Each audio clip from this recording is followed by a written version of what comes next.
Guys, welcome to another Defender user group here. We looking forward to a great session today with Prav. I'll introduce him here shortly. To remind everybody, we have Chatham House rules here, so participants are free to use the information that they've received, but neither the identity nor the affiliation of the speakers or any other participant must be revealed.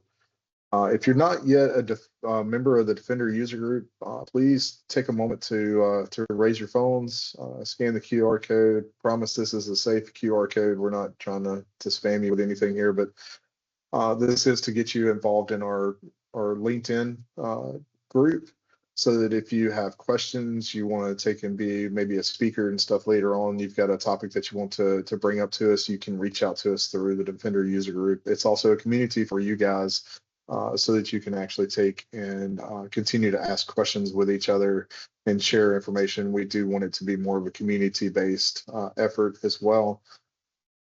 As far as an introduction to the group, we are a user group that is a community-driven initiative for the focus of sharing knowledge, best practices, real-world experiences related to Microsoft Defender, which has Microsoft's comprehensive security solutions for protecting endpoints, identities, and information.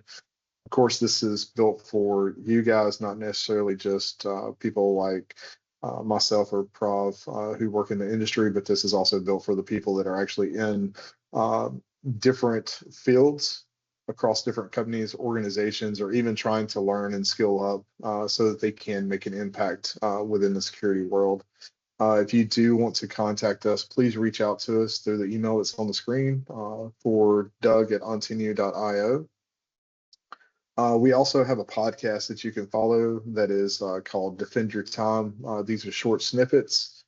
Use your phones again to scan the QR code. These are anywhere from 5 to 15 minutes short audio podcasts that you can actually take and reach out and listen to. That way you're not having to sit there and look at a video. You can have them playing in the background while you're doing some other things as well throughout the day.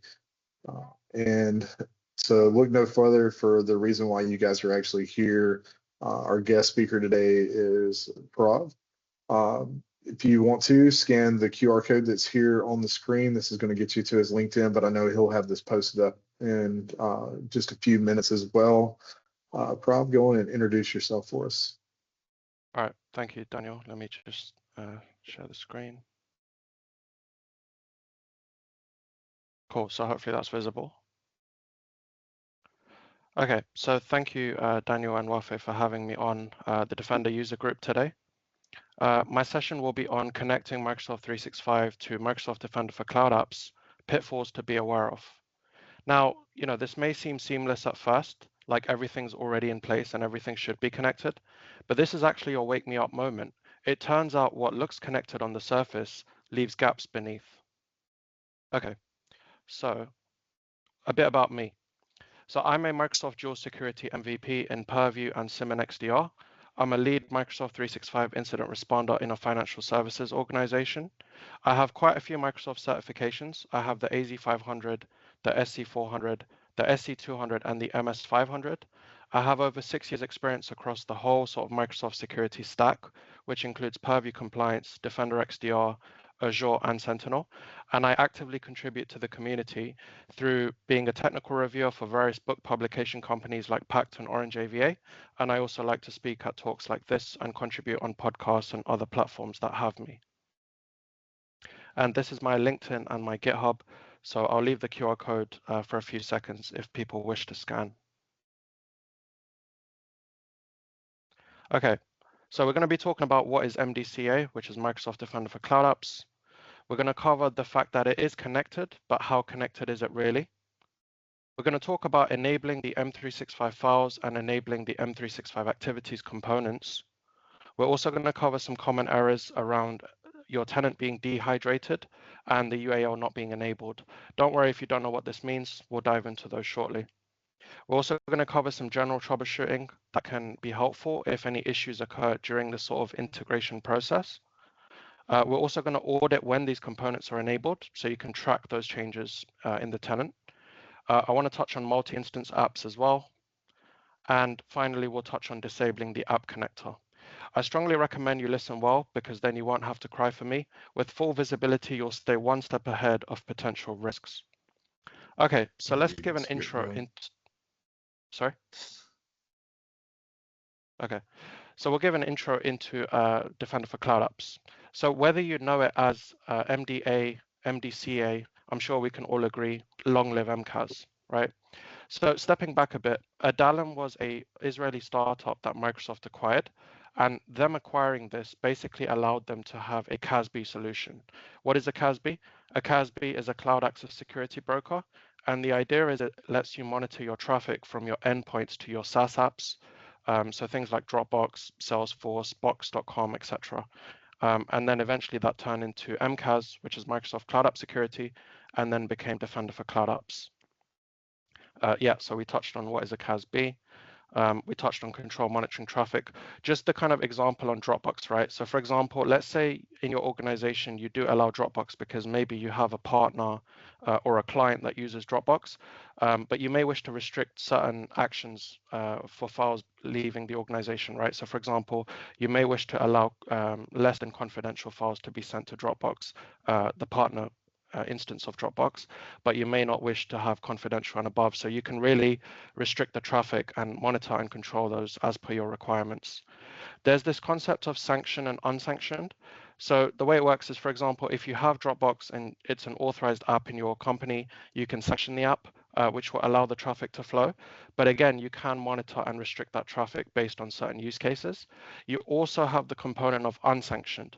And the way this works is, let's say, for example, there's an app in your organization that you don't want people to even connect to, then this will basically prevent any traffic from flowing.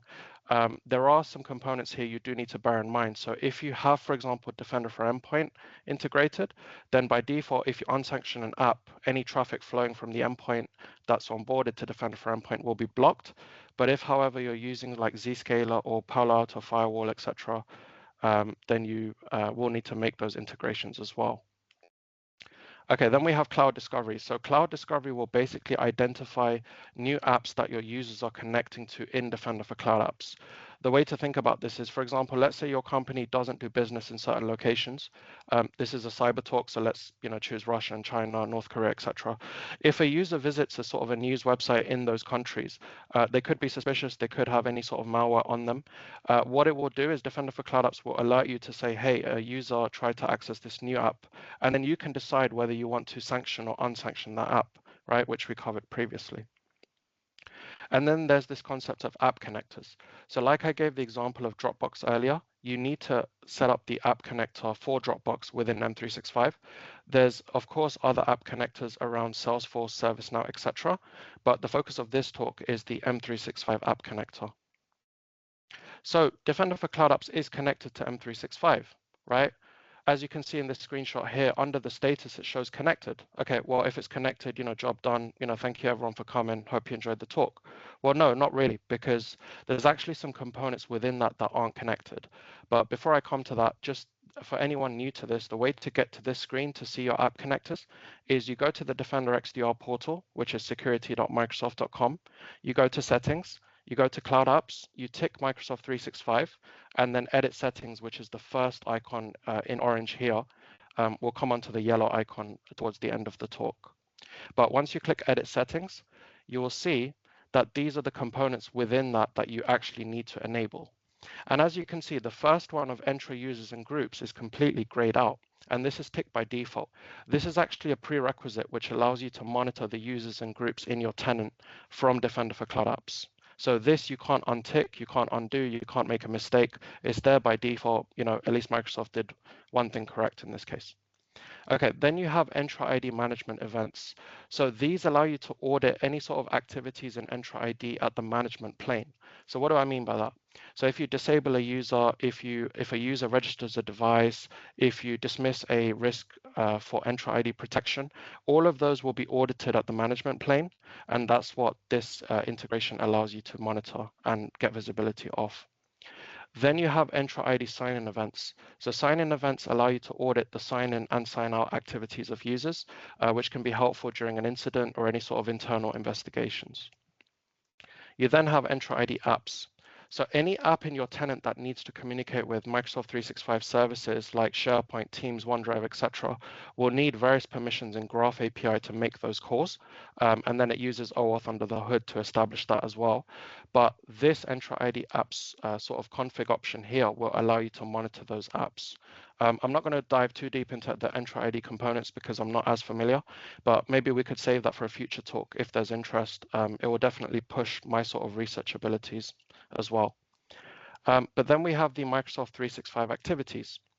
So if you don't have the 365 activities and the files enabled, so like the last two in the screenshot here, the way to describe it is like you're almost watching through a window. You see movement, but not the full picture. That's basically the essence of when these two components are not enabled. You're basically on the outside looking in, close the blinds. So the way the 365 activities works, right, is it relies on this component called unified audit log. What is the unified audit log? Well, it's a track of all the activities that occur in your tenant. So that could be things like uploading a file to SharePoint, sending an email, sending a Teams message, things like that. Okay, so you need the UAL enabled, and we'll come onto that as part of troubleshooting to ensure that this connector option here works. If you don't also have this ticked, what happens? Well, the activity log within Defender for Cloud Apps is basically blank. As you can see here, your search did not match any activities. Why would you want to consume most of the UAL through the Defender activity log? Reason is because you can add enrichment to your Defender for Cloud Apps tenant instance. You can give it sort of IP enrichment and other sort of corporate data that you need to basically make these logs more visible and actionable for your SOC analysts. But if you don't have that ticked in the first place, then you would just see this sort of blank box here that you can see for for the search not matching any activities. Then you also have the Cloud App events. So those of you guys that are familiar with KQL, which is the Custo query language, might be familiar with the concept of tables. So there's a Cloud App events table, which basically logs all the Defender for Cloud Apps activities through the app connectors. So the Cloud App events table can be helpful because you can use this to combine data across multiple tables, like the Defender for Endpoint tables and other tables as well, to build detections, but also threat hunt and also investigate during an incident. Here's an example of a Cloud App events query that I contributed to KQL Search. You can scan the QR code to go straight there, but this query lets you monitor sort of purview audit searches performed in your tenant. And this is really helpful because you would want to know like who's doing searches and what sort of searches they're doing, because maybe someone else is trying to figure out more on a particular employee, etc. All of this will help with that, and you could potentially identify insider threats. And then you have Microsoft 365 files. So if you tick this option, what this allows you to do is to monitor files in your SharePoint and OneDrive. You can also create policies. So for example, if you don't want confidential files leaving the organization, you can create a file policy to allow sharing, but don't allow sharing for confidential or higher based on your sensitivity label configuration. The nice thing about Microsoft 365 files is it does say enable file monitoring before enabling Office 365 files. So it's almost giving you a hint that, hey, you can't even touch this option until you do this step. So let's do that. So the way you do that is you go to Defender XDR settings, Cloud Apps files, which takes you here. And then here you basically just tick that box of enable file monitoring. But something that's critical here is what's in the red color here, right? To enable information protection monitoring M365 files, you need to activate and enable file monitoring on the M365 connector. This hyperlink in blue basically will take you to the previous place we were. So what this shows you is that this is a bidirectional integration. You not only need to enable it within the app connector, but you also need to enable it within the Defender for Cloud Apps file setting shown here. And one other call out is that unless you have any sort of information protection policies, Defender for Cloud Apps won't actually scan or store your organizational files. So what I recommend is maybe having a dummy information protection policy, right? Something like if any files above confidential are attempted to send outside the organization, block them, right? At least you've got one policy in place that will start now scanning and storing your SharePoint and OneDrive files. Okay, then we have the enabling the M365 activities. Well, thankfully, this one doesn't need any sort of bidirectional integration. You basically just tick that box, and if everything goes smoothly, you click Connect Microsoft 365, and if everything goes smoothly, then basically that will be connected and your job done. However, there are issues that can occur, which is what we'll come on to now. So the first error that can occur is you can be in what's called a dehydrated tenant. What is a dehydrated tenant? Well, a dehydrated tenant is what Microsoft gives you out of the box. And this is basically a cookie cutter kind of tenant, right? Where you can't sort of modify any settings or any policies. If you try and create sort of Defender for Office threat policies, etc., you'll be prevented from doing so because you can't sort of customize the tenant. The other way you can validate that is through these commands here.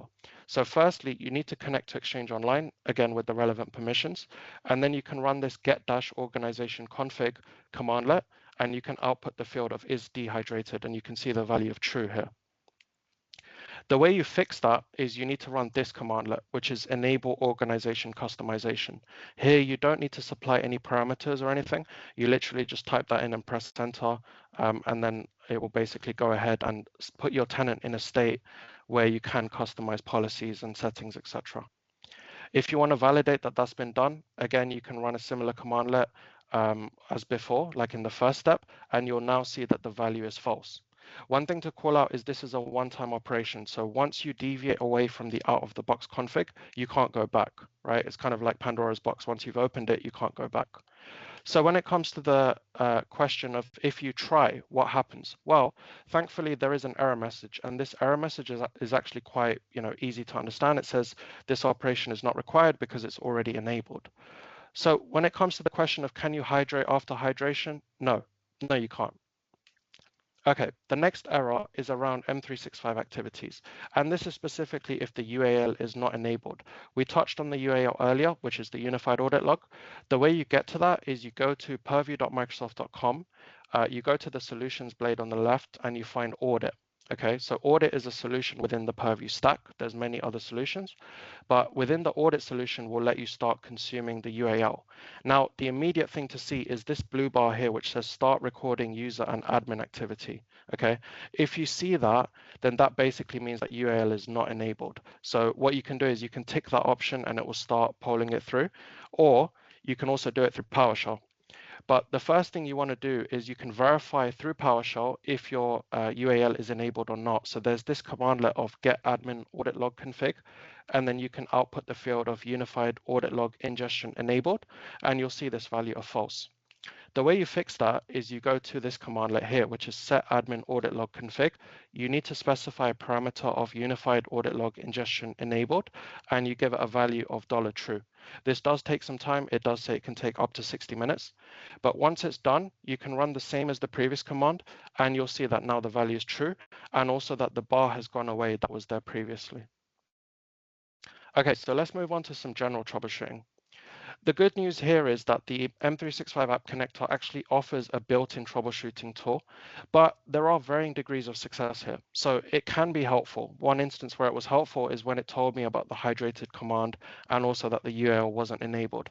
However, where it wasn't as helpful is that when I did a test of turning off the auditing purposely and then testing the connection with the activities ticked, it wasn't able to tell me that UAL was off. So again, varying degrees of success here.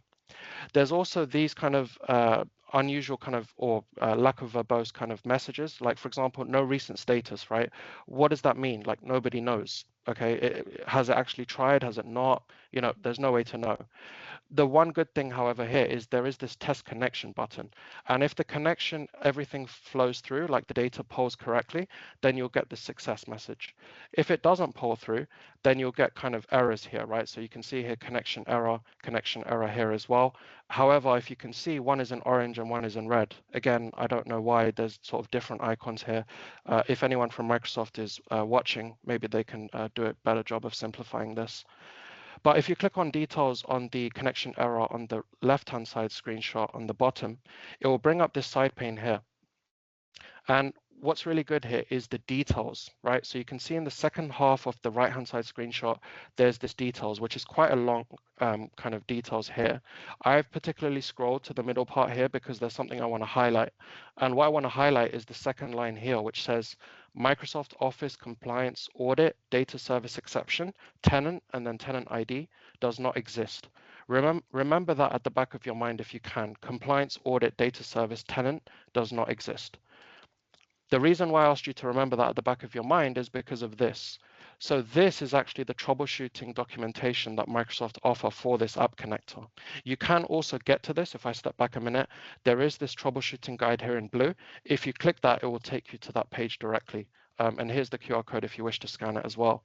But what you can see here is the error message is exactly the same as what we saw, bar the tenant ID, because obviously the tenant ID would be different every tenant. But it does tell you that this applies to Microsoft 365. It gives you a very easy to understand description, and it also gives you guidance on how to resolve it. Okay. Then I touched on auditing, right? It wouldn't be a Pro talk without some element of forensics and auditing. So how do you audit components being enabled? Well, you can see right here at the bottom that there is this concept of file monitoring. Okay, so if you enable the file monitoring, then you will see these logs. Okay, but this relies on M365 activities being ticked. And again, that relies on the UAL being enabled. So to kind of put those two in perspective, when you have such visibility gaps persisting, defenders are really left enjoying the show. They're basically powerless as the risks play behind the scenes. So what you want to make sure is that you have these integrations in place. And personally, I would recommend you to enable the M365 activities one first, because then when you enable or later, turn off the M365 files one, at least you'd get those logs here. The other logs that are here is like deploying the app of M365, uploading a cloud discovery file. You probably won't see those because those only occur when the tenant is initialized. And this was a fresh tenant. So likely if you have a tenant already, you would only see activities like enable file monitoring. You may also see these events, right? So if we move on to more auditing here, if you disable the app connector, which I've saved towards the end, that is also logged. If you enable those Entra ID components that we mentioned towards the start about apps, sign-in events, and management events, you can see those are also logged. And then also the test connection that we mentioned, right? Every time you hit that test connection button, it will log this test API. And the benefit of getting these visibilities, you can see who did it, when they did it, what device, what IP address, etc. they did it from, which can really aid in incident response or internal investigations as well. I want to touch on multi-instance, right? So the way multi-instance works is, and you can see it's the third icon here, which was the icon in yellow, if you remember towards the beginning. Hopefully you're paying attention and keeping an eye on all the things I'm asking you to remember. But if not, the edit instance name basically allows you to, as it says, give an instance name. Now, this doesn't really apply to M365, but where this can be helpful is, for example, Dropbox. So let me give you a scenario. So let's say your company has a partner 1 that uses Dropbox, and they have a partner 2 that uses Dropbox. Okay, you can basically rename those instances here to partner 1, partner 2, and obviously you could use the full actual company name. I'm just using partner 1, partner 2 generically, but that will allow you to see at a glance if there's any errors with that particular instance of the Dropbox app, right? And then you can troubleshoot, you can investigate, etc. It also allows you to create very granular policies per instance. And finally, it allows you to see much better visibility because the logs that occur through those instances would have those instance names in those logs. So you can very easily see if the logs are pertaining to partner 1 or partner 2. The other kind of extending that scenario kind of topic is that let's say you have a particular group of users that work with partner 1. Okay, for making it easy, let's call them group 1. Okay, so you have a group 1 in Entra ID, which consists of a bunch of users that are connecting to Dropbox partner 1 instance. And then you have a group 2, which is again a bunch of users accessing the partner 2 Dropbox instance. Well, this will now allow you to see if there's a crossover, right? Because you'll be able to see, oh, this user is in group 2. Why are they accessing partner 1 Dropbox? They're not supposed to be. And you could argue from a maturity perspective, you could lock those down with Entra ID group access, firewall access from those machines, proxy configurations, all of that. But if you don't have those in place because maybe you're on a maturity journey, then at least this will give you visibility into those, and then you can decide what to do. Here's the Microsoft documentation for multi-instance support. And again, there's a QR code there if you wish to scan. What they do say is they mention that it's not supported for M365, right? You can see the note here. And to be honest, this makes sense because in every tenant, you only have one M365 instance. If you want to do a different SharePoint, a different Teams, a different OneDrive for Business, you will need a different tenant. So multi-instance doesn't actually work for M365. But why I wanted to cover it is because it's very important for Dropbox, Salesforce, and Salesforce had quite a few breaches recently. Some of you guys might be aware. This is definitely something to look into to strengthen your security posture. And as mentioned, you can manage the instances, you can create granular policies, and it really aids in investigating those particular instance logs. Now, I keep teasing this throughout the talk, but we have this concept of disabling the app connector. Would you want to disable the app connector? Well, ideally not, because Microsoft actually kind of scare you if you do it. So if you see the word here, it says to enable a connector contact support. Well, how long is that going to take? I don't want to, do a case. I don't want to have to be available. I don't want to put a description in. Well, is that actually true? The good news is you can re-enable it if you do accidentally disable it. What you do is you tick the Microsoft 365, you tick edit settings, you click edit settings, and then you basically enable one of those components and you tick connect 365 like we saw before. And then that will then basically re-enable it. But if you do disable it, you have the option to add a comment on why it's disabled, which again can be helpful for any sort of investigations or any sort of tracking this activity type thing. But if you add a comment and then disable, it will show now as the status is disabled, as you can see, right? And if you tick on this, you'll basically get the right-hand side panel for the app connector. And this is a good opportunity to explain this because I haven't covered this so far. So this allows you to see the status, which we can already see, but it also lets you see the protected accounts. So you can get a count of how many accounts is this app connector actually protecting. In this case, it's 215. Okay, you can also see when it was connected and who it was connected by, and you can also see when the last activity log. So that's basically when did the data last flow into this app connector. It can also sometimes make recommendations based on the app. And there's also this concept of health check. So health check is actually a really good feature because what happens is if you, for example, don't have M365 activities enabled, and then you follow the steps that I talked about earlier in the talk to enable it, and then you go back to this app connector, it may still show as connection error because it needs to wait for the next hour to occur for it to do another health check to basically say, hey, are you sending me data? Oh, yes, you are. Okay, cool. Now I'm going to change the status to connected, right? So just be mindful of that basically if you make any changes to these app connectors, this status might not change until the next health check. And typically from my experience, health check is every hour. Okay, so let's recap what we've learned. So we gave a high-level introduction into Defender for Cloud Apps, including its history. We covered the benefits of enabling M365 activities and M365 files. We covered troubleshooting issues with these components, especially around the sort of dehydrated tenant and the UAL not being enabled. And we also covered some general best practices for the M365 app connector, including disabling it, definitely don't disable it, and also a touch on multi-instance. And ultimately, building a sort of a timeless connection between Microsoft 365 and Defender for Cloud Apps basically means no blind spots for your security team now or later. So it's really worth, as the key takeaway from this talk, I encourage you to, if you have the right permissions or engage the people that do, check that M365 is connected. And when I say connected, I do mean fully connected. Thank you very much for listening. Are there any questions?